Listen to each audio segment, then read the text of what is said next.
ನಮಸ್ಕಾರ. ಕನ್ನಡ ನಾಡಿಗೆ ಸ್ವಾಗತ. ಮುಖ್ಯ ಆರ್ಟ್ ಆಫ್ ಲಿವಿಂಗ್ ಸಂಸ್ಥೆ ಜರ್ಮನಿಯ ಬರ್ಲಿನ್ನಲ್ಲಿ ನಿನ್ನೆ ಆಯೋಜಿಸಿದ್ದ ಸಂಗೀತ ಮತ್ತು ನೃತ್ಯ ಕಾರ್ಯಕ್ರಮ ವಿಶ್ವದ ಗಮನ ಸೆಳೆಯಿತು.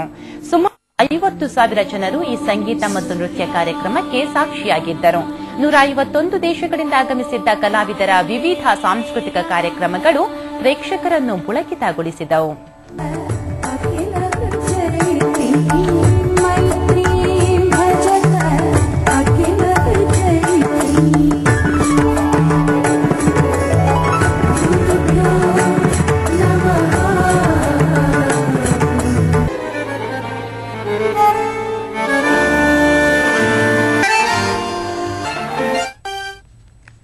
ಹನ್ನೆರಡು ಗಂಟೆ ವಾರ್ತೆಯೊಂದಿಗೆ ಮತ್ತೆ ಭೇಟಿಯಾಗೋಣ.